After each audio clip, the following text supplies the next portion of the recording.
What's up guys, Eric Vasquez here from teachmetodesign.com, and today I have a question for you. What is graphic design? Do you know? How would you define it? If you look it up in Google, it'll come up with something like the art or skill of combining text and images and applying it to advertisements, logos, or books, and so on. And while that definition is not entirely false, it is very watered down and kind of simplified. So you guys know all along that I've been telling you how graphic design is about visual communication. And you should also know that graphic design is about so much more than just what you can do with Photoshop or Illustrator and InDesign and programs like that. That is the software or the tools that we use to get the job done.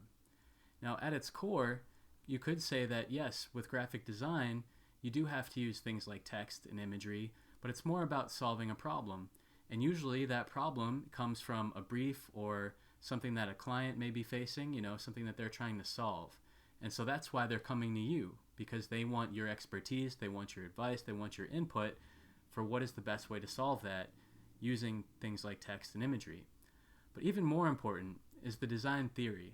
And these are the ideas and how you can explain things and basic fundamentals, or the elements and principles, I guess you could say, of design. Now, what are the elements and principles of design? Well, I'm glad you asked. So basically, if you think about it like this, the elements of design are the things that you can use to describe it. So let's say things like texture, color, line, value, and those kind of things. Whereas the principles are things that can be applied to any design. They're kind of like, rules, say like hierarchy, balance, things like symmetry and asymmetry, gradation, and so forth.